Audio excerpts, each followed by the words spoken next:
आत्म संयम योग का मतलब है, आत्मा का मतलब गीता में आत्मा भी है, मन भी है, बुद्धि भी है और शरीर भी है। आत्म से सारे तात्पर्य हैं, इंद्रियां भी है। यानी जब तक हम अपनी मन बुद्धि इंद्रियों का संयम नहीं करेंगे हमें लक्ष्य की प्राप्ति नहीं होगी।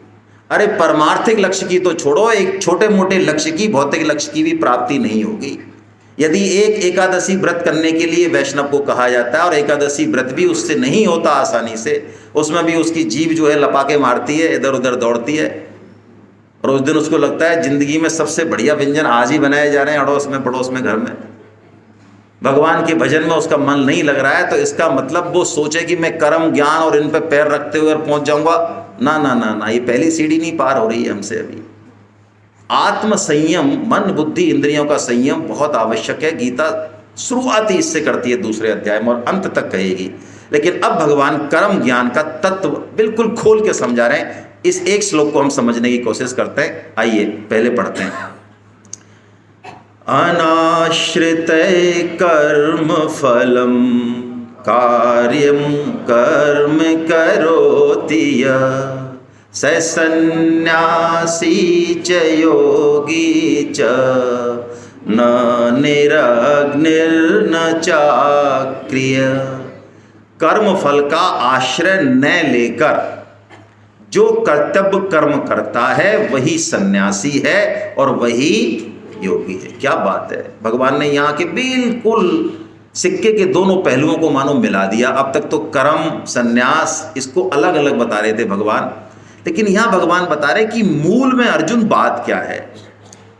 जो कर्म फल का आश्रय नहीं ले, यानी उसके कर्म करने का जो हेतु है वो बहुत विराट है। लौकिक फल उसको नहीं मिलेगा, ये बात नहीं हो रही है। कर्म करेंगे तो तदनुसार फल आएगा ही, हम रोक नहीं सकते। आप जमीन की अच्छी निराई गुड़ाई करें, अच्छा फल डालें, बीज डालें, पानी डालें, खाद डालें, और आप कहते हैं कि मुझे फल नहीं मिलना चाहिए, मुझे फल नहीं मिलना चाहिए, गेहूं नहीं होना चाहिए, तो गेहूं होगा थोड़ी, हो जाएगा? हाँ हो जाएगा। तो कर्म का फल तो होगा, लेकिन हमारे कर्म करने के पीछे ड्राइविंग फोर्स क्या है? कौन प्रेरणा दे रहा है उस कर्म को करने की? उसका उद्देश्य क्या है? बच्चों का पालन भी है तो उसका उद्देश्य क्या, क्या मिल क्या रहा है उससे? हम अपनी ड्यूटी कर रहे हैं या बदले में कुछ चाह रहे हैं? क्या पोजीशन क्या है हमारी ना? यही बात यहां पे असली बात है जिसको पकड़ना है। कर्म फल का आश्रय न लेकर जो कर्तव्य कर्म करता है, भगवान कहते हैं वही तो योगी है और वही सन्यासी है। अब भगवान जो सन्यासी और योगी की प्रचलित परिभाषा है उसका खंडन कर देते हैं यहां पे। गीता से पहले, गीता जब प्रकाश में इतनी नहीं आई थी, भगवान शंकराचार्य जी ने सबसे पहले गीता पे भाष्य लिखा है। उससे पहले गीता महाभारत का पाठ थी, अभी भी है, लेकिन महाभारत को ही लोग जानते थे, गीता को ज़्यादा जानते नहीं थे। सबसे पहले भगवान शंकराचार्य जी ने महाभारत में से गीता को कोहिनूर हीरे के रूप में निकाला और उसका भाष्य किया, और वही भाष्य आज भी सबसे ज़्यादा लोग उसको मानते हैं, प्रचलित है। तो उससे पहले ये परंपरा थी कि जो जंगल चला जाए गेरुआ वस्त्र धारण कर ले, वो कौन है? वो सन्यासी है। और जो सन्यासी क्या करता था? अग्नि का त्याग कर देता था। अग्नि का त्याग मतलब अब भिक्षा ही पाएगा, चाहे 3 दिन हो जाए, एक कण नहीं मिले, लेकिन वो अग्नि नहीं जलाएगा, चाहे मर जाएगा, भिक्षा पाएगा। अग्नि का त्याग कर दिया। और इधर क्रियाओं का त्याग करने वाला योगी बैठा है समाधि में आराम से। तो भगवान ने कहा कि अग्नि का त्याग करने वाला सन्यासी नहीं है और क्रियाओं का त्याग करने वाला योगी नहीं है। वाह क्या बात है! यानी इतनी बड़े बड़े जो काम किए, भगवान ने कहा इनसे तो कुछ होने वाला नहीं है। यदि मूल तत्व को नहीं समझा, इसका मतलब कुछ सन्यासी वेश की भगवान बुराई कर रहे हैं, ये नहीं समझ लेना है। सन्यास अपने आप में बहुत ऊंची चीज है, लेकिन सन्यास में मूल तत्व क्या है उसकी तरफ भगवान का इशारा है। यदि जंगल जाके भी संपूर्ण संसार का ये बीज हमारे साथ है, शरीर और शरीर में आसक्ति, तो ऐसा मान लें संपूर्ण संसार ही हमारे साथ है।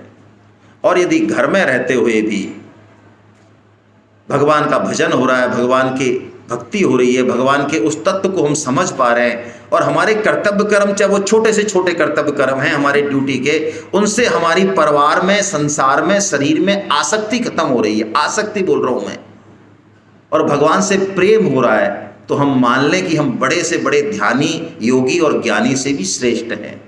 और यही इस संसार का, इस परिवार का मतलब है। जो लोग सन्यास की कठिन मार्ग को नहीं अपना सकते, उनके लिए गृहस्थ आश्रम है कि गृहस्थ में रहते हुए, गृहस्थ किले की लड़ाई है। राजा से लड़ना हो, दुश्मन से, तो एक तो खुले मैदान की लड़ाई हो, वो सामने सेना खड़ी है और इधर हम खड़े, तो वहाँ मारकाट ज़्यादा होगी, पता नहीं कौन जीतेगा और क्या मामला होगा। लेकिन सामने वाली सेना तो खुले में हो और हम किस में हो, हम किले में बैठे हैं और ऊपर से हमारी तोप लग रही है और मुँह है बस, और हम बिल्कुल सुरक्षित हैं। जैसे ही देखा सामने सेना आ गई, तोप का गोला दाग दिया। तो ये कौन सी लड़ाई है? तो कौन सी लड़ाई ज़्यादा बढ़िया है भाई? किले वाली बढ़िया है। तो हम कौन सी लड़ाई लड़ रहे हैं गृहस्थाश्रम में? ये काम, क्रोध, लोभ, मोह, मद, मत्सर, ये पूरी सेना है। इससे यदि मैदान में लड़ाई लड़ी तो हमारे हारने के चांसेस पूरे हैं। लेकिन गृहस्थ आश्रम एक ऐसा डिजाइन किया गया है कि हम संयमित रूप से इनका सेवन करते हुए धर्मानुसार, क्योंकि काम को भी भगवान आगे बताएंगे कि वो धर्मो वृद्धो भूतेषु कामो अस्मि भरत अर्षभ। अरे अर्जुन, यदि धर्म से अविरुद्ध है काम, तो वो किसका रूप है? वो मेरा रूप है। तो ये किले की लड़ाई है। तो हम किले की लड़ाई करते हुए उस तत्व को गृहस्थ आश्रम में कैसे प्राप्त कर लें, ये असली बात है। कई बार हमें गीता पढ़ते हुए, सत्संग करते हुए बैराग होता है, लगता है यार सब छोड़ दें और आराम से चलें, जंगल चलें, हम वहाँ कहीं आश्रम में चलें कि ऋषिकेश चलें, ऐसे बहुत मन में आता है। ये सन्यास नहीं है, ये छदम वैराग्य है। ये जिम्मेदारियों से भागने वाला वैराग्य है। जो वहाँ खटपट हो रही है ना, किचपिच हो रही है ना, वही की वही बीमारियां यहाँ चालू हो जाएंगी जैसे यहाँ आएंगे, क्योंकि अभी असली वैराग्य, लेकिन वहाँ वैराग्य हो गया तो बात दूसरी है, वो बहुत बढ़िया बात है। और ऐसा जिसके हृदय में घटता है उसकी पहचान, सेठ जी महाराज ने कभी गेरुए वस्त्र नहीं पहने, वो शुद्ध गृहस्थ थे। परम श्रद्धेय भाई जी महाराज शुद्ध गृहस्थ थे रात और दिन, लेकिन उनके अंदर क्या घट रहा है, क्या चल रहा है, ये वही पहचान सकता है जो उनके लेवल का हो। त्यागी शोभा जगत में करता है सबको, दरिया गृहस्थी साधु का भेदी बिरला हो। ग्रस्त में रहते हुए, रात और दिन व्यवहार करते हुए, पैसे का, बिजनेस का, नौकरी का, और हृदय में वो भाव को संजो रखा है, भगवान के प्रति उस अद्भुत प्रेम को संजो रखा है, और अपना कर्तव्य कर्म, सेवा और त्याग चल रहा है, और बदले में किसी से कुछ ना चाहिए। वो कोई ढोल प्रचार भी नहीं उसका कि मेरे को कुछ नहीं चाहिए। दिन में 50 बार नहीं बोलना, देखो भाई साहब हम काम तो बहुत अच्छा करते हैं, हम कुछ चाहिए नहीं, हम कुछ चाहिए नहीं, हम 3 लाख रुपए वहाँ दान दिया, लेकिन हम किसी को बताएंगे नहीं। अरे तू कर क्या रहा है, और कर क्या रहा है तू सपने में भी बड़बड़ाता है 3-3 लाख, 3-3 लाख। इसके बजाय तो तू पट्टी लिखवा ले सामने, भूत तो उतरे तेरे दिमाग से। है ही नहीं, वो करता ही नहीं है, करता भाव ही नहीं है वहां। जब करता भाव नहीं है तो वो क्रेडिट क्यों लेगा भाई? उसका आश्रय कर्म फल का है ही नहीं, ड्राइविंग फोर्स कर्म फल है ही नहीं। बस वो तो एक यंत्र की भांति भगवान की प्रसन्नता के लिए, क्योंकि मौका दिया है। जैसे कोई हमसे, जैसे हम कोई बैंक की किस्त लें और बैंक की जिस दिन लास्ट के चुके हमारी, तो हमारे मन में कितनी प्रसन्नता होती है, अरे वाह आज कलेश कटाया, हटा 5 लाख का ऋण चुका। ऐसे यदि कोई आपकी सेवा एक्सेप्ट कर ले, आपकी पति, आपका पत्नी, उल्टा बोल दिया मैंने विशेषण, ये पत्नी का नाम आते जवान गड़बड़ा जाती है। आपकी पत्नी, आपका पति, ऐसे बोलना था। जो भी रिश्ते नाते हैं वो हमारी कोई सेवा एक्सेप्ट कर ले, कोई सर्किल में हमारी सेवा एक्सेप्ट कर ले, तो सेवा का हमको मौका मिला और सामर्थ्य मिला, और उसको करने के बाद यदि ऐसा भाव आए कि हमारा कर्जा उतर गया, तब वो सेवा हुई, नहीं तो वो सेवा नहीं हुई। भगवान का यंत्र हो जाता है ऐसा व्यक्ति। वो ऐसा मान रहा है ये सब जितने भी मेरे आसपास हैं, कुटिल से कुटिल है तो उसको पिंच करने वाला है, तो रात और दिन चाहे दंश देने वाला है, ताने मारने वाला है, तो भी उसके मन में अंदर से ये भाव रहता है कि ये सब भगवान की लीला है और मेरे पापों का प्रक्षालन कर रहे हैं भगवान, और मुझे यंत्र बना के भगवान यूज करना चाह रहे हैं, बहुत जल्दी मेरे को शुद्ध बुद्ध करके और भगवान बस अपने पास बुलाना चाह रहे हैं, ऐसा भाव उसका होता है। रामकृष्ण परमहंस एक भजन गाया करते थे इसी भाव का, बहुत प्यारा भजन है। जब हम इस स्थिति पे पहुंच जाएं तो फिर कोई भी हमको परेशान नहीं कर सकता, कैसी भी परिस्थिति अंदर से हमें दुखी नहीं कर सकती। सकले तुम्हार इच्छा मई तारा तुम्ही, सकले तुम्हार इच्छा। बंगाली कितने लोग जानते हैं? चलो ये हिंदी और बंगाली वालों को ज्यादा मजा आएगा।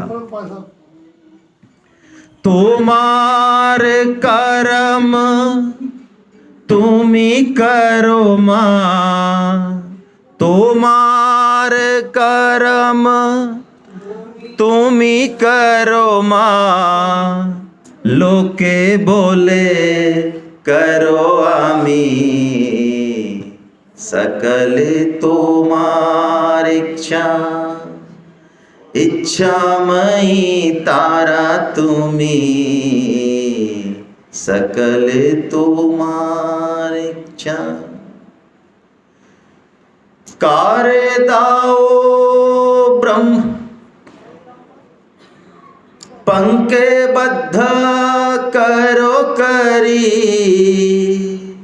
पंगुरे लंघाओ गिरी, पंके बद्ध करो करी, पंगुरे लंघाओ गिरी। हाथी जो खींच दे 10-20 आदमियों को, उसको कीचड़ में फंस के असहाय है, और एक लंगड़ा जो एक कदम नहीं चल सकता है वो पहाड़ चढ़ रहा है। मूकम करो तिवाचलम पंगु लंघेते गिरि, कारे दाओ मां ब्रह्म पद, कारे करो अधोगामी, सकले तुम्हार इच्छा मई तारा तुम्ही, सकले तुम्हार। ब्रह्मा और विष्णु को भी जो नचाने वाले हैं, जो एक क्षण का दर्शन नहीं देते हैं, वो भगवान उन गोपियों के प्रेम के आगे एक अच्छी छाछ, एक मक्खन के लिए वो कहते हैं कि बेटा लाला कन्हैया ऐसा कर, ठुमका लगा, तो ठुमका लगा रहे हैं। अरे मजा ना आया कन्हैया, थोड़ा ढंग से डांस करके देखा कन्हैया, उस छाछ के लिए, मक्खन के लिए चचिया बड़े छाछ पे नाच नचा। ऐसा भक्त इस संसार में रहते हुए भी इस संसार में मानो लिप्त नहीं होता। भगवान इस कर्म और ज्ञान का पर्पज यही है। हम श्रीमद् भागवतम में जाएं और गीता के गहन अध्ययन को देखें तो कर्म और ज्ञान से, कर्तव्य कर्म से, जिस कर्तव्य कर्म का हम दम भरते हैं कि हमें नहीं जरूरत गीता की और महाभारत की और भगवान की वाणी की, हम तो अपने कर्तव्य कर्म को कर रहे हैं, परिवार को पाल रहे हैं और फलाना कर रहे हैं और ठीक ना कर रहे हैं। यदि इससे भगवान में प्रेम नहीं उपजा, हृदय में वो आप्लावन नहीं आया, तो आप बुरा मत माने, शास्त्र कह रहा है खरस चबाई चंदनम। आपके पास चंदन होगा लेकिन वो गधे के ऊपर लदा हुआ है, और गधे के ऊपर वो चंदन वो बोझ समान है बस। कर्म और ज्ञान की कसौटी ये है कि उससे हमारे हृदय में सेवा और त्याग का बल पैदा होगा, वो प्रेम पैदा होगा, और प्रेम भगवान को खरीद देता है। जो कर्म का फल नहीं चाहता अपनी इच्छा अनुसार, जो निष्काम भाव, जितना निष्कामता आती जाएगी उतना चेतनता, उतनी ईश्वरता हमारे अंदर आती जाएगी। और जो पूरी तरह से निष्काम होकर काम करता है, भगवान उसके पीछे पीछे पीछे पीछे घूमते हैं कि ये कभी तो मेरे से कुछ मांग ले, कभी तो कुछ मांग ले। भगवान उसके पीछे पीछे घूमते शुद्ध भक्तों के कि ये कुछ मांगता ही नहीं है पट्टा, इसने मुझे जो है ऋणी बना रखा है। सूरदास जी भगवान का प्रत्यक्ष करते हैं अपनी कुटिया में बैठ के, और भगवान उनके साथ खेलते हैं। और जब खेलते हैं, जैसी ऐसी लीलाएं करते हैं, तो सूरदास जी उन लीलाओं को अक्षर से पदों में उतारते हैं। इसलिए हम शुद्ध भक्तों के भजन गाते हैं, फिल्मी धुनों पे आधारित भजन हम नहीं गाते, गाने भी नहीं चाहिए, चाहे वो कितने ही मधुर हों। तो सूरदास जी को भगवान जब भी आते बोलते, सूरदास जी कुछ बर मांग लो, कुछ बर मांग लो, कुछ मांग लो। तो एक दिन सूरदास जी को गुस्सा आ गया, तो आप 24 घंटे ही लगे रहते हो, बर मांग लो, बर मांग लो, बर मांग लो। तो आप एक चलो आज मांग ही लेते हैं हम आपसे। तो एक चीज बताओ, आप हम बर मांग लेंगे तो जैसे अब हम आपको याद करते हैं और बुलाते हैं तो आप हाजिर हो जाते हो, तो ऐसे आप बर मांगने के बाद भी आ जाओगे क्या? ठाकुर जी चुप हो गए, बिल्कुल बोले नहीं ठाकुर जी। उसके बाद उन्होंने बर मांगने का भी झंझट बंद कर दिया। सूरदास जी को समझ में आ गई कहानी। अनाश्रितै कर्म फलम, ये जो हमें अभी कर्तव्य कर्म मिला है, इसको यदि हम इस भाव से करें तो हमारा काम हो जाएगा। और भगवान कह रहे हैं ये हम कर सकते हैं अर्जुन। ये पूरी स्वतंत्रता भगवान ने दी, उस भगवान की कृपा को अनुभव हम करें।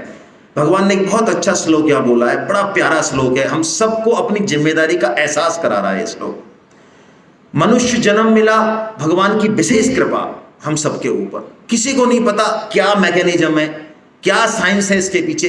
कोई हमने टिक लगाया हो कि मेरे को मनुष्य जन्म बनाना, पंडित बनाना, पीएचडी बनाना, एक्सट्रैक्टर बनाना, ऐसे टिक कराओ, नहीं, कुछ नहीं पता।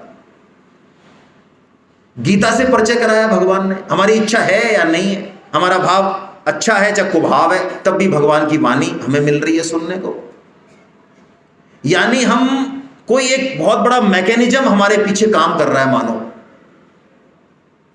उस मैकेनिज्म के सारे हमने पूरा भवसागर लगभग पार कर ही लिया है। स्वामी जी कहते हैं लगभग पार हो ही गए हो, थोड़ी सी तो आसक्ति बची है। भाई अभी कैलाश जी का हमारे सूरत में घर है मान लो, है, और इनका सूरत में घर 1 करोड़ का है, लेकिन वो 50 लाख का ही बिके मान लो। हमारे कोई फर्क पड़ रहा है क्या? अरे हमारे 40 का बिके ना, हमारे क्या लेना देना है? और आपकी मर्जी हो 30 में बिका दो, आप हमारे आपको 30 में बिका दें, बोलो। तो बताओ हमारे पास जो मामला है अभी, जो हमको दिख रहा है यहीं से, आपको अपने घर की तिजोरी दिख रही होगी ना, यहीं से प्लॉटे कागज दिख रहे होंगे ना? अच्छा नहीं दिख रहे? अरे सबको दिख रहे हैं, सब इतने, एक मजाल है जो कोई इतना सा भी भूल जाए। गीता के श्लोक चाहे याद मत हो, लेकिन यहाँ से सब दिख रहा है, सारे जेवर दिख रहे हैं, सारे सोने के बिस्किट दिख रहे हैं, चाहे भले उसमें 7 लोग ठुकरे होंगे, लेकिन इतना बढ़िया क्रिस्टल क्लियर दिख रहा है। 6x6 है यहाँ तो एकदम मामला। तो बताओ उनके अलावा जो हमसे अटैच है वो थोड़ा सा मामला, संसार में कितने बिस्कुट है, कितनी प्रॉपर्टी है, कितने लोग हैं, कल्पना नहीं कर सकते हम। तो क्या उनमें हमारी आसक्ति है क्या? अरे उनमें आग लगे गिरे कुछ भी, उनसे हमारा कोई फर्क पड़ रहा है क्या? गाड़ी घोड़ों से उनसे बस थोड़ी सी कुछ चीजें हैं, थोड़े से कुछ लोग हैं, जो यहाँ पे कोई दिक्कत होती है तो यहाँ थोड़ा झटका लगता है। तो स्वामी जी कह रहे हैं जब इनका पीछा छोड़ दिया 99.99 का, तो थोड़ा सा धक्का और लगाना है यार।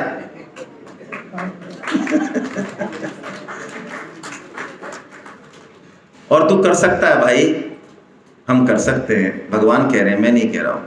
उद्धरेदात्मनात्मानं नात्मानमवसादये आत्मैभिरात्मनो बन्धु रात्मैर्विपुरात्मना। क्या बढ़िया बात भगवान ने कही, क्या बढ़िया बात कही। तू खुद ही खुद का शत्रु है और खुद ही खुद का मित्र है। क्या बात है यानी, डिसीजन पावर है। देखिए इसी डिसीजन पावर के कारण खतरा भी है। देखो हमारे यहाँ पे बहुत बड़े बड़े अधिकारी बैठे हैं। अच्छा एक चीज बताओ, मान लो विधानसभा सेशन चल रहा है या सीएम साहब कोई बीसी ले रहे हैं या फलाना कोई हमारा रिव्यू कर रहे हैं, तो एक तो वहाँ प्रिंसिपल सेक्रेटरी या चीफ इंजीनियर साहब बैठे हुए हैं, तो पसीना बह रहा है यूँ और लग रहे हैं रिपोर्ट बनाने और पता नहीं फाइल चल, और एक वहाँ पे चपरासी है तो वो ऐसे बैठा है। ओ बेटा सीएम साहब ले रहे हैं बीसी, है ना, देख नहीं रहा है इनको कैसे दौड़ रहे हैं बेटा, है ना? क्या तेरे भी तो है सीएम साहब? हाँ तो मेरा क्या है, घंटी बजाएंगे मैं फाइल दे आऊंगा। हाँ मैं कर रहा हूँ अपना काम, मेरा क्या है? अच्छा बताओ उसके पसीने बह रहे हैं क्या? तो उसके पास कम जिम्मेदारी है, डिसीजन पावर कम से कम है, तो कम से कम है तो खतरा भी कम से कम है। ये 84 लाख योनियों में से एक मनुष्य योनि ऐसी है जिसको सारे झंझट है ये, बाकी सब योनि अपने इनर इंस्टिंक्ट से ड्रिवन है, ऑप्शन नहीं है। शेर को फाड़ना है, उनको मांस को फाड़ के खा जाना है, बस तो खाना है। बकरी चूहा सब अपने इंस्टिंक्ट से ड्रिवन है, उनके लिए कोई विधि निषेध नहीं है। देख तू यार एक माला तो करा कर भाई चूहे, तो ठीक है सामान तो खा जा हमारा, एक तुलसी की माला किया कर तू एक, ऐसा कह भी सकते हो क्या आप? ये सब जो है हमारे लिए क्यों है, हमारे लिए, फिर उनके लिए क्यों नहीं है भाई? अरे हमको भगवान ने ऑप्शन दिया उस चेतना को उच्च से उच्च स्तर पर ले जाने के लिए, वो ऑप्शन है उस परम आनंद को अनुभव करने का।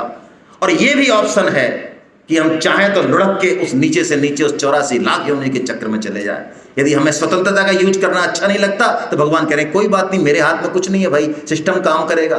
तुझे फिर वो बना देंगे जहां तेरे को कोई डिसीजन लेने की जरूरत, वही बना देंगे तेरे को बाहर आराम से तंबाकू खाना बढ़िया बैठ के। तो ये चूज कौन कर रहा है? भगवान कर रहे हैं चूज। उद्धरेदात्मन आत्मानम न आत्मानम अवसादये, तू आपसे अपना उद्धार कर, अपना पतन। मैंने सारा सिस्टम दे दिया तेरे को, मनुष्य जन्म दे दिया तेरे को, पावर दे दी तेरे को, स्वतंत्रता दे दी, गीता दे दी तेरे को, विजन दे दिया भाई, मेरी बातें मिल गई, सब चीज तो मिल गई। अब तू तो चल तो सही एक कदम, और फिर भी नहीं चलता है, तो भैया फिर मेरे को दोष मत देना। कई लोग हमें मिलते हैं, एक हमारे साथी हैं, अब क्या कहें आपको, पर्सनल बात भी कहना है तो गलत, पर एक हमारे साथी हैं वो अलवरी बेचते हैं। मैं उनके गांव जाता हूं तो अलवरी खाता हूं, उनके साथ गप ठोकता हूं, तो उनको थोड़ी गलत फहमी है कि यार संतोष जी हमको मौका नहीं मिला भाई साहब पढ़ने का, नहीं हम भी IAS होते। अब मेरे साथ समस्या ये है कि मैं कि बेटा तेरी ये गलत फहमी है ना, मरते दम तक नहीं निकलेगी, है ना। तू देवड़ लेता तो तेरी गलत फहमी से हमारी निकल गई, तेरी भी निकल जाती, लेकिन अब चक्कर पड़ गया तेरे संग। अब तू ये इस गलत फहमियों को लेके ही जो है मरेगा तू। तो हम भी क्या करते हैं, कोई भी जीवन में बुरी घटना होती है तो उसका दोषारोपण हम ढूंढ लेते हैं, है ना। हमारे घर में ढूंढ लेंगे, कोई और नहीं तो कोई नहीं मिलेगा तो पड़ोसी के सिर पे फोड़ देंगे, है ना। इसके चक्कर से हमारी जिंदगी खराब है भाई साहब। लेकिन भगवान बहुत स्पष्ट रूप से कह रहे हैं कि तू खुद ही खुद का शत्रु है और खुद ही खुद का, किसी की हिम्मत नहीं है जो हमें तंग कर सके। यदि हम अपने कल्याण की तरफ नहीं चल पा रहे, राइट डिसीजन नहीं ले पा रहे, तो इसमें किसी का दोष नहीं है ना, किसी माँ बाप का, किसी पति पत्नी, किसी का दोष नहीं है, सिर्फ और सिर्फ हमारा। हम एक कदम बढ़ाएंगे तो ये कर सकते हैं। और इसके लिए शुरुआत करें LKG से भाई, हैं। अभी महावीर जी ने बताया अन्न से ब्रह्म की यात्रा, अन्नाद भवन्ति भूतानि पर्जन्यादन्न संभवा। अन्न से कैसे ब्रह्म तक पहुंचा जाता है, तो भैया जब अन्न से ब्रह्म की यात्रा गीता बता रही है तो इसका मतलब है अन्न इंपॉर्टेंट है ना। अन्न, अन्ना,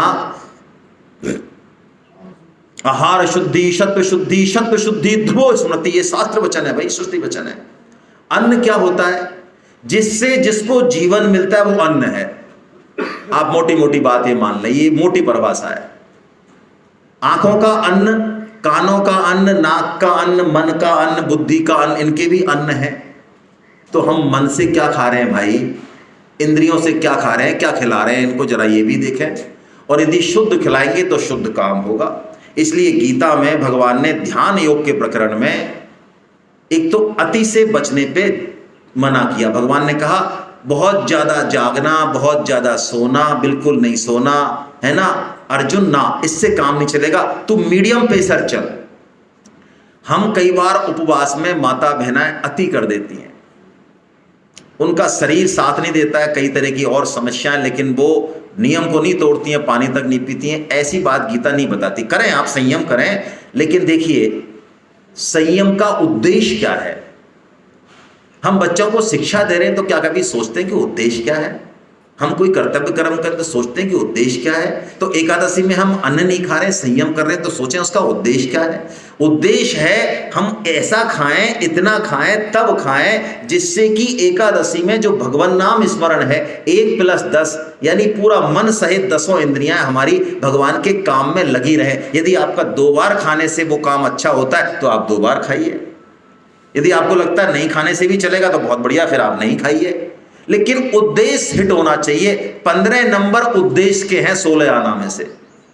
1 आना खाने का है, तो भगवान यहां खाने की बात कर रहे हैं। और इसलिए भगवान ने कोई डाइट नहीं बताई, कोई डाइट प्लान नहीं बताया। भगवान ने बड़ा अच्छी बात बोली है, युक्ताहार विहारस्य युक्त चेष्टस्य कर्मसु युक्त स्वप्नावबोधस्य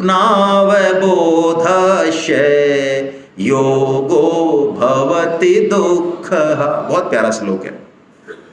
योग करने के लिए ये युक्त आहार और विहार आवश्यक है।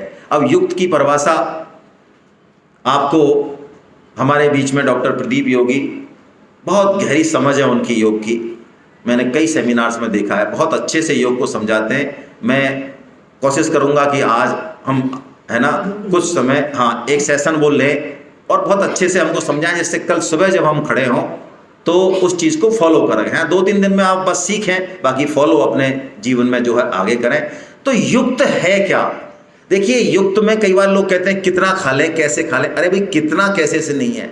हर सैनिक को कहें कि आप जो है शुद्ध गाय का ही दूध पिएं भाई, और कुछ नहीं खाएं बिल्कुल, और एकदम से वो उसको पूरा वैष्णव बना दें हम, तो वो सैनिक करेगा क्या बेचारा वहाँ है? क्या हमारा बाना है, क्या उद्देश्य है, उस पर टिकेगा। हर शरीर के लिए, हर परिस्थिति के लिए, हर उद्देश्य के लिए युक्त की परिभाषा अलग है। दूसरों की परिभाषाओं को अपने ऊपर अप्लाई बिना सोचे समझे ना करें। ये तो वैसी बात हो जाएगी कि वो आपने चुटकुला सुना है ना, वो गधे वाली बात, कि गधा जो है जा रहा था तो एक नाला पड़ा, उसमें पानी आ गया। अब वो गधा पता नहीं कितना पानी है, ऐसा खड़ा है सोच रहा है, तो उधर से एक ऊंट आता है, गधा बैठ जाता है पेड़ के नीचे, तो ऊंट आता है, तो वो दौड़ के आता है, ऊंट से कहता है, अच्छा भाई साहब आप आ गए उधर से? हाँ हम आ गए। अच्छा कितना पानी है? उसने घुटने घुटने पानी है, कोई दिक्कत नहीं, आप चले जाओ भाई साहब। तो वो गधे भाई साहब चले गए। तो पहुंच गए किनारे पे कि नहीं पहुंचे? वो कहीं और ही पहुंच गए। वो उनका जो घुटना था वो उनके ऊपर से निकल गया एकदम से पानी। तो युक्त आहार विहार से युक्त चेष्टस्य कर्मशु। चेष्टा, देखिए बहुत प्यारा शब्द है चेष्टा। इस एक शब्द में हमारा जीवन एक डायरेक्शन में जाना चाहिए। आप बुरा मत मानिए, लेकिन हमारे अधिकांश काम, अधिकांश समय अनर्थक, निरर्थक और व्यर्थ के कामों में जाता है। हमारी चेष्टा व्यर्थ की होती है ज्यादातर। ऐसे काम होते हैं जिनको हम ना करें तो जिंदगी बड़े आराम से चलेगी। हम जीवन में किसको इंपॉर्टेंस दे रहे हैं? हमारे 24 घंटों में से चेष्टा कहां हो रही है? क्यों? भगवान ने एक शब्द बोला, युक्त स्वप्नावबोधस्य। अवबोध बोला भगवान ने। अवबोध का मतलब क्या? हर क्षण ये जागृति रहे कि मनुष्य जन्म बहुत विलक्षण है, कभी भी जा सकता है, इसलिए जो काम करना है वो सबसे पहले कर लेना चाहिए। ये जागृति अवबोध है। देखिए, संतों के पास फार्मूले होते हैं। कोई आदमी कोई गीता, महाभारत और भागवतम कथा और कैसे भी नहीं मानता है, तो संतों के पास और भी फार्मूले होते हैं। एक सेठ जी थे, वो कहीं नहीं जाते, दुकान में लगे रहते। तो किसी ने कहा, साहब हमारे सेठ है तो बहुत बढ़िया, लेकिन ये कथा भागवत कुछ नहीं सुनते हैं। तो एक संत गए उनके पास, उन्होंने कहा, मैं कुछ नहीं देता हूँ पैसा वैसा। ए सेठ, पैसा मांगने नहीं आया हूं मैं, त्रिकालदर्शी हूं मैं, तेरे मस्तक पर मौत नाच रही है आज से 5वें दिन, शिट, खत्म कहानी तेरी, चल दिए। अब सेठ गद्दी से, अरे भाई साहब, उसने 1-2 चीजें और बता दी उसके परिवार के बारे में, फिर तो वो बिल्कुल ही साष्टांग दंडवत हो गए, जैसे हम हो जाते हैं। कोई हमारी परिवार की चीजें बता दे ना, महिलाओं से तो कोई कह दे, भाई आपने जीवन में बहुत दुख पाए। अरे क्या बात कह दी आपने, ये तो आपने बिल्कुल सही पकड़ लिया मेरे को। आप हो तो बहुत अच्छी, लेकिन आसपास के जो लोग हैं ना आपके, ये थोड़ी खराब टाइप की, अरे बिल्कुल आपने एकदम से बहुत ही टॉप की बात, ऐसी कोई 2-4 टॉप की बातें और बता दे कोई उनको। तो सेठ से कहा कि मैं तो ये चेताने आया था, यहाँ से जा रहा था, तेरा ललाट पढ़ा मैंने, तो मैंने सोचा मनुष्य जन्म मिला है तेरे को चेता दूँ। 5 दिन है तेरे पास, सिर्फ मुझे कोई भिक्षा नहीं चाहिए। महाराज महाराज महाराज महाराज महाराज महाराज बताओ कुछ क्या करूं, सारा जीवन चला गया। 5 दिन में संत ने निखार के सोना बना दिया। 2 बातन को भूल मत, जो चाहे कल्याण, नारायण एक मौत को और दूजे श्री भगवान। ये अवबोध है, ये मौत का डर नहीं बता रहे हैं शास्त्र, ऐसा समझें कि ना ना ना ना, ये गीता और शास्त्र तो डर के ऊपर पैर रख के जाने का रास्ता बता रहे हैं। जो ध्रुव जाते हैं ऊपर तो यमराज सरेंडर हो जाते हैं कि प्रभु अब जा तो रहे हो, भगवान ने विमान भेज ही दिया है, तो हमारी तो हिम्मत ही क्या है महाराज। यमराज आ रहे, मौत कह रही है ध्रुव से कि महाराज हमारी तो हिम्मत ही क्या है कि आपको टच कर लें, आप भगवान के भक्त हो, और भगवान ने आपको ये भेज भी दिया मर्सिडीज कार, क्या करें। तो बताओ क्या इच्छा है महाराज, कि महाराज हमारे सिर पर पैर रख दो आप। यमराज कह रहे हैं उससे हमारी इज्जत रह जाएगी महाराज। हमारा नियम है, सृष्टि का नियम है कि बिना हमको छुए, हमारा स्पर्श करे, हमारा जरा आलिंगन किए बिना किसी कोई ऊपर जा नहीं सकता। तो भक्त ध्रुव ने यमराज के सिर पे पैर रख के विमान में बैठ गए। तो शास्त्र तो मौत का भय दूर करते हैं। मौत के भय का मतलब हमारे जैसे लोगों के लिए, जिससे ये बुद्धि इधर उधर न चल के सही काम में लगे, सेवा और त्याग में लगे, ये अवबोध है। और इस अवबोध की जागृति जब जीवन में होती है तो दुख चले जाते हैं जीवन से, जागृति से अपने आप। भगवान फिर ध्यान योग के प्रकरण को 2 श्लोकों में बहुत संक्षिप्त, गीता का ध्यान बड़ा विलक्षण है, बहुत विलक्षण है। आप गहराई से पढ़ें, जितने भी ध्यान योग की पद्धति प्रचलित हैं उन सब में सर्वोत्तम है। मैं तो बहुत स्पष्ट शब्दों में कहूं, हालांकि जो ध्यान के पते क्या उनको बुरा लग सकता है। भगवान ने सबका सार समेट दिया, और भगवान ने सगुण साकार के ध्यान की। यहाँ पे भगवान ने कहा अर्जुन इस मन का काम है जाना, जहां जाए 2 काम कर। भाई जी कहते हैं या तो जहां जाए वहीं भगवान को देख ले, क्योंकि सब जगह भगवान है, और या भगवान नहीं दिखे, गलत जगह मन जा रहा है तो खींच ला वहां से, फिर वापस ला, ऐसे प्रैक्टिस कर बार बार।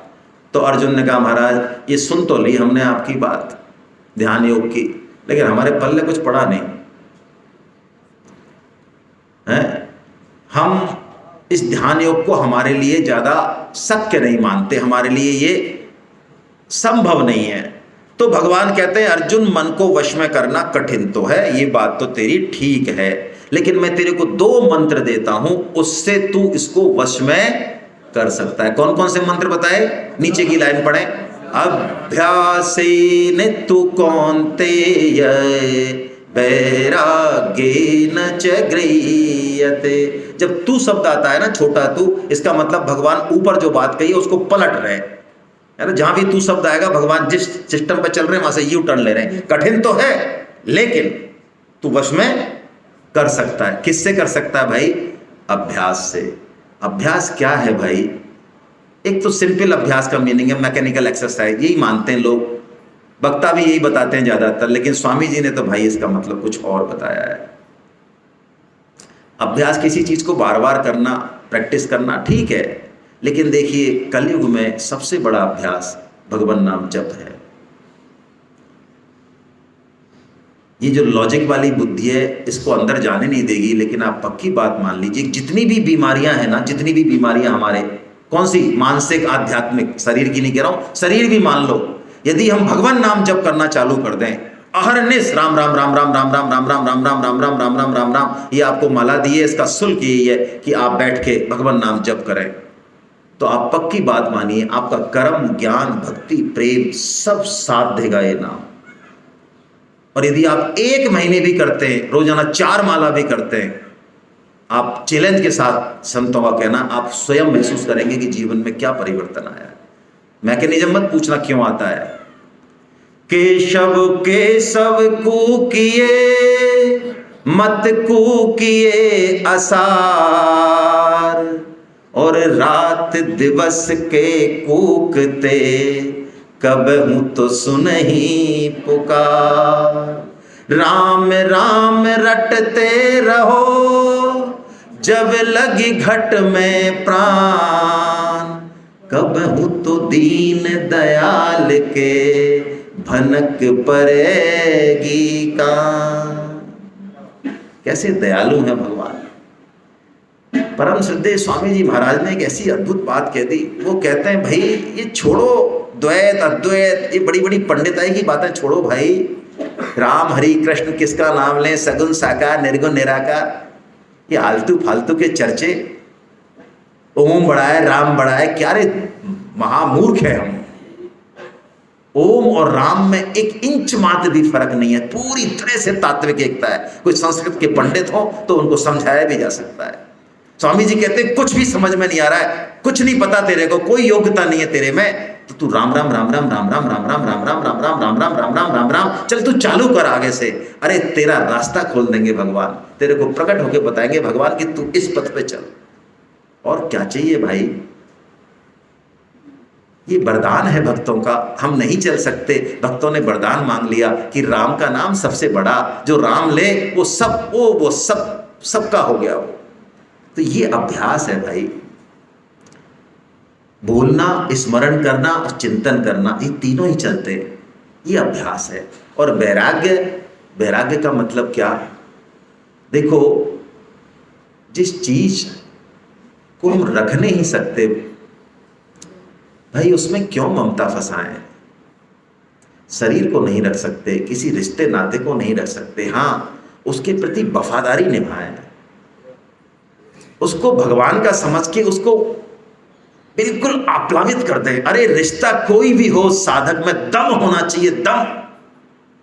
यदि साधक ठान लेना, 2-3 महीने भी ठान ले कि ये कुछ भी कहे, कुछ भी कत्ल कर दे चाहे, लेकिन मैं इसके मन में कोई दुर्भाव नहीं करूंगी या करूंगा, 3 महीने में झाग डाल दे वो अगला आदमी। आखिर है तो पुतला ही भाव का, क्योंकि कोई अंदर से इतना मैला बुरा है ही नहीं, सब भगवान के अंश हैं भाई। तो हम अपनी वफादारी कर लें, लेकिन आसक्ति कहीं नहीं करें। और देखिए, यदि सेवा और त्याग नहीं होगा तो आसक्ति रहेगी। आसक्ति को हटाने का उपाय यही है, सेवा और त्याग। और त्याग किसका? स्वामी जी बहुत प्यारी बात कहते हैं, त्याग उसका नहीं जो हमारा है, त्याग उसका जो हमारा नहीं है। जो हम नहीं त्यागेंगे तो भी लात मार के हमसे छीन लिया जाएगा, लात मार के। ये प्रभुपाद जी ने बोला है। हम चाहें इस शरीर को स्वस्थ रखना, हमेशा के लिए रखना, लेकिन 1 सेकंड लगेगी, एक क्षण आएगा कि लात मार के अगली यात्रा शुरू कर दी जाएगी। वश में नहीं है हमारे। कह नहीं सकते हम मौत को कि भाई देख अभी तो हम थोड़ा सा जरा मैसेज भेज दें होली का व्हाट्सएप पे, वो जरूरी है थोड़ा सा, उसके बाद चलते हैं हम। और एक बार लास्ट बार ऐसा कर, व्हाट्सएप देख लेने दे जरा, दुनिया रुक जाएगी। हमने 3 घंटे से नहीं देखा, फिर हम चलेंगे तेरे साथ। मौका नहीं देगी जिंदगी, तो मौका है उसका यूज करें। तो भगवान कहते हैं यदि तू ऐसा करता है अर्जुन, तो मन की ताकत क्या है रे? मन को तो शेर हमने बना रखा है भाई। स्वामी जी ध्यान योग की चर्चा करते थे तो कहते थे बड़े जोकर टाइप के लोग हैं। हालांकि स्वामी जी तो ऐसी अभद्र भाषा कभी नहीं बोलते हैं, ये तो मेरे ही पल्ले पड़ी है, मैं बहुत बोलता हूं।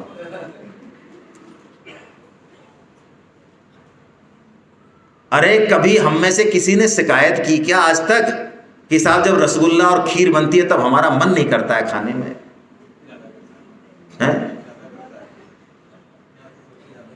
और व्हाट्सएप हम देख ही नहीं पाते हैं। और टीवी में जो ये सास बहू के सीरियल है भाई साहब, इनको देख के तो एकदम उल्टी आ जाती है हमको। क्या करें भाई साहब, कोई इलाज बताओ आप। हैं? तो उनके लिए कोई दूसरा मन है या यही मन है? तो यही मन जब माला करते हैं और गीता की जब पढ़ने की बात आती है तब तो 50 तरह का जाते हैं, एकदम से ज्ञान जागृत हो जाता है। अरे गीता की बात पढ़ने की क्या जरूरत है, हम कर्तव्य कर्म करते रहे।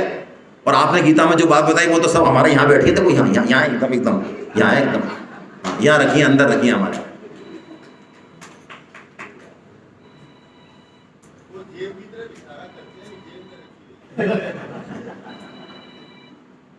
वस्तुतः हम बहुत बड़े झूठे हैं।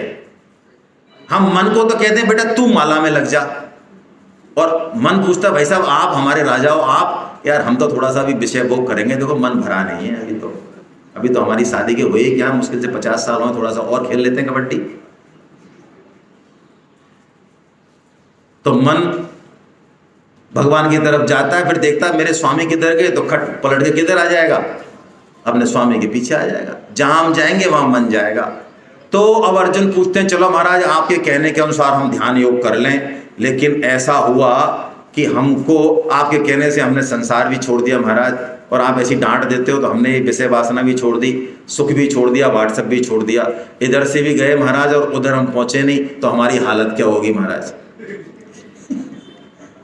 दुविधा में दोनों गए। ये प्रश्न कौन पूछ सकता है? जिसके मन में विषय भोगों की वासना भरी हुई है।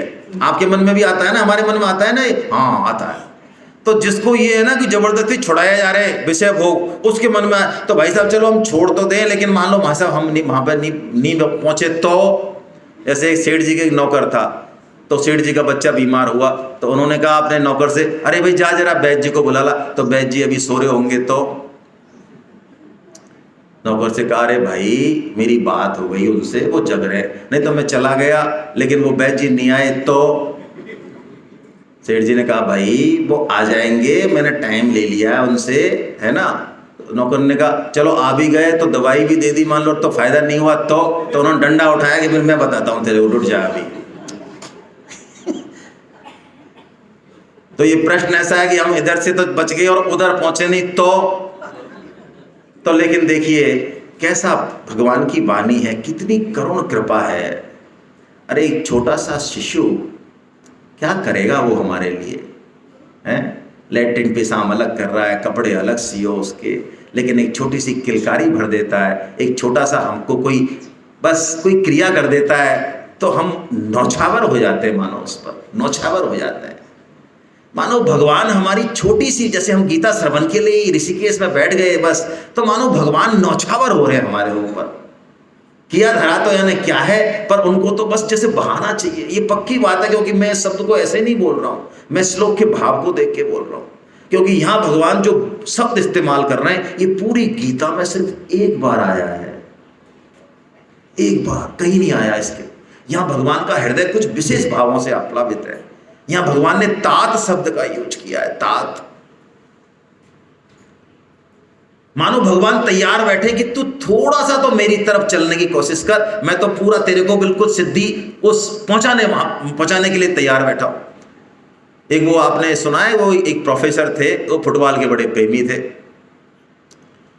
तो उनका एक फुटबॉल का बहुत तगड़ा खिलाड़ी था एक बच्चा, वो उनका बड़ा प्रिय था, होना ही था, जब कॉलेज का फुटबॉल का सर्वश्रेष्ठ खिलाड़ी है।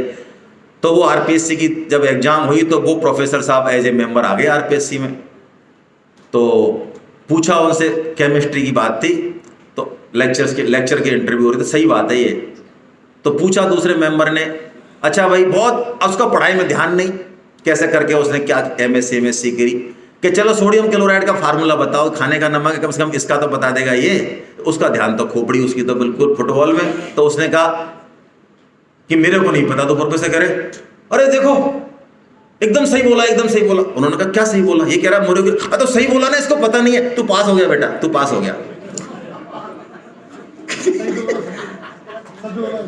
इसने सच बोला, इसको पता नहीं है, पास हो गया, पास हो गया, पास हो गया, पास कर दिया उसको इंटरव्यू में।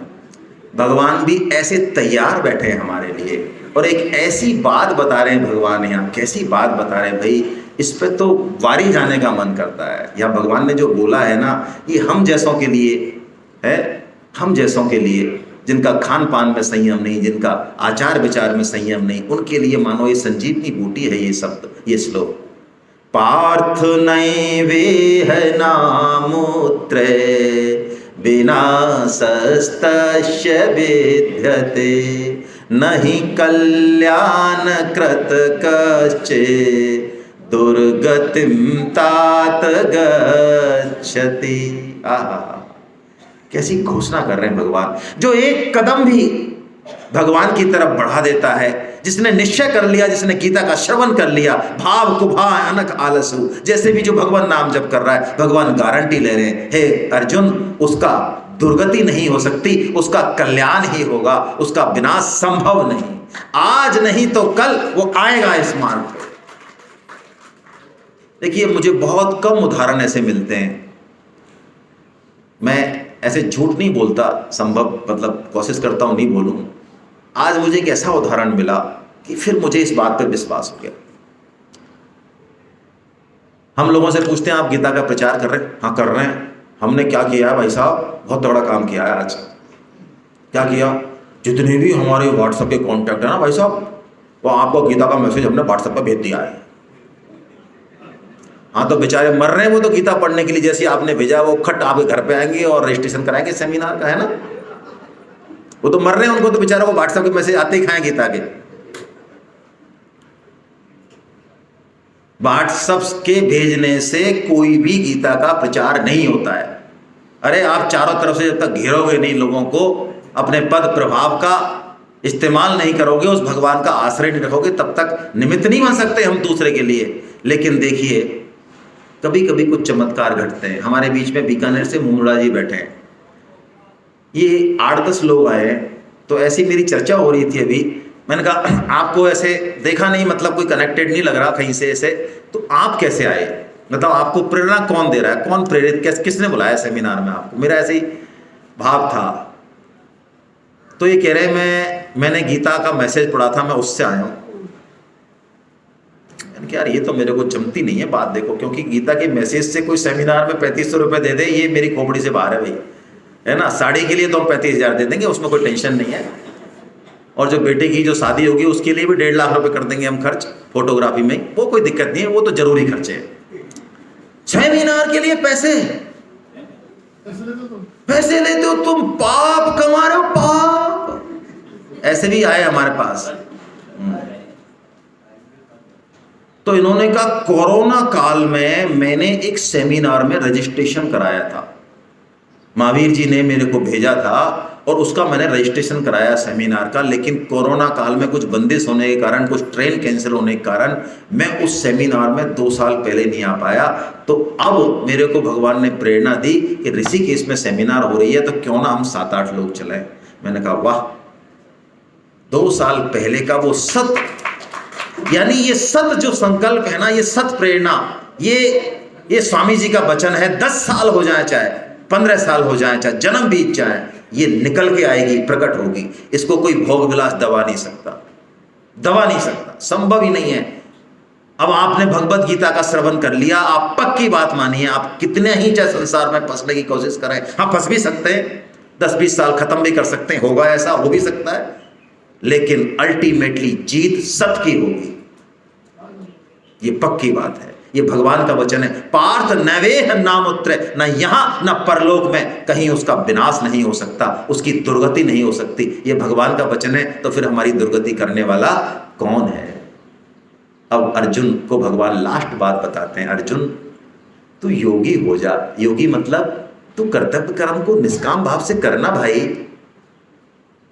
तेरा जो मन फंसा हुआ, भगवान कंपैरिजन दे रहे, तपस्विभ्यो धिको योगी, बड़े बड़े तपस्वी, उनसे भी योगी श्रेष्ठ है। और बड़े बड़े वेद शास्त्र पंडितों से पढ़ा हुआ, जिसका व्याख्यान सुनते हैं लोग, लाखों रुपए देते हैं उसको सुनने के लिए, उस ज्ञानी से भी योगी श्रेष्ठ हैं।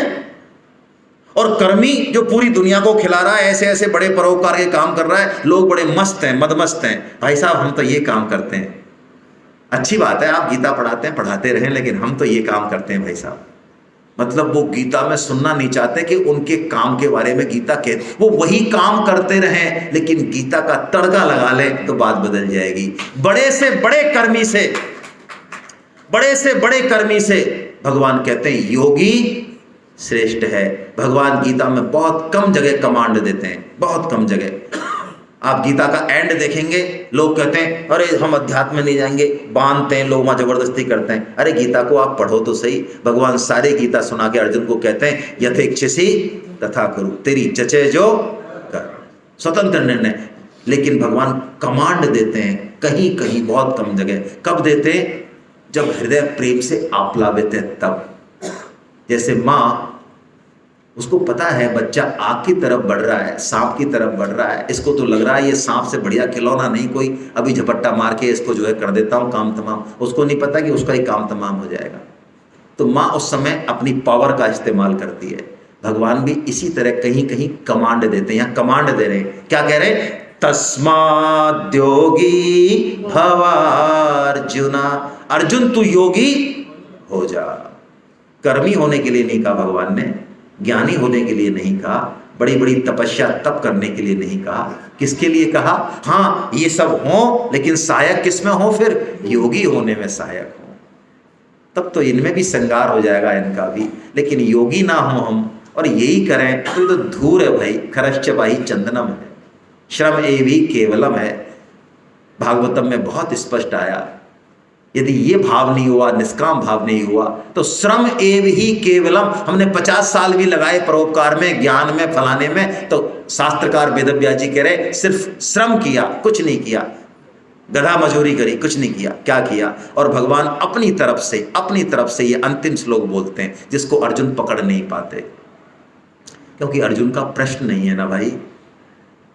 आप देखते हो, आप में से कोई प्रश्न पूछते हैं ना, तो सबसे ज्यादा अटेंशन होके उस बात को वही सुनेंगे जिसने, बाकी तो कहते हैं हाँ ठीक है, प्रश्न तो अच्छा था, मैं ठीक है, बताओ बहुत अच्छा जवाब दे रहे हो आप भाई साहब। प्रश्न से वो अटेंशन आ जाता है। अर्जुन का प्रश्न नहीं है कि योगी तो हो जाऊं, लेकिन योगियों में भी सर्वश्रेष्ठ योगी भी, ऐसा भी कोई चीज होती है क्या? भगवान खुद ही बता रहे हैं, क्योंकि पीएचडी की लेवल की जो भी बातें गीता में है वो भगवान खुद से ही बताएंगे। अर्जुन नहीं पूछेंगे। क्यों नहीं पूछेंगे? अरे भाई, हम एलकेजी में सभी, तो हम पीएचडी की चीज कैसे पूछेंगे भाई? पूछ सकते हैं? एलकेजी वाला पीएचडी के प्रश्न कर सकता है क्या? तो गीता में भगवान ने खुद ने ही पीएचडी की बातें बताई हैं। ये पीएचडी की बातें है। क्या कह रहे हैं भगवान अंतिम श्लोक में? योगी नाम पिस। अच्छा, आपके सामने कोई नहीं है, कोई बात नहीं। भगवान कह रहे हैं सारे योगियों में से भी भक्ति योगी श्रेष्ठ है। अर्जुन श्रद्धावान होके जो मुझे बचता है वो भक्ति योगी श्रेष्ठ है। ऐसा कह के भगवान इस चैप्टर का पटाक्षेप करते हैं। हरे कृष्णा हरे कृष्णा। आपके मन में